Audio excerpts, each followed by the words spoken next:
Վերցնում ենք նյութը ֆլակոնի մեջից, այսպես ցույց տամ։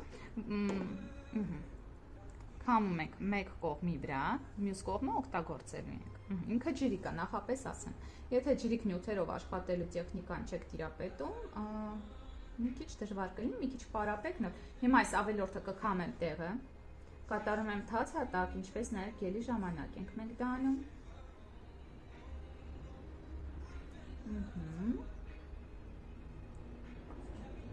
Քամեցի մի կողմը, մյուս կողմը վերցեցի մատիկը, նայում ներքև հաճախորդի, որ ծորալուց, ծորանյութը ներքև, այլ ոչ կուտիկուլայի վրա։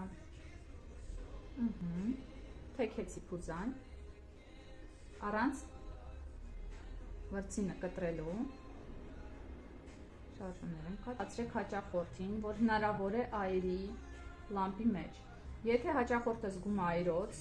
անմիջապես պետք է ձեռքը հանի, շրջի, նորից դրեք չրանա։ Մատիկը դնում ենք հնարավորինս ուղիղ, այնպես որ եղուն կլինի ուղիղ, այլ ոչ մատը։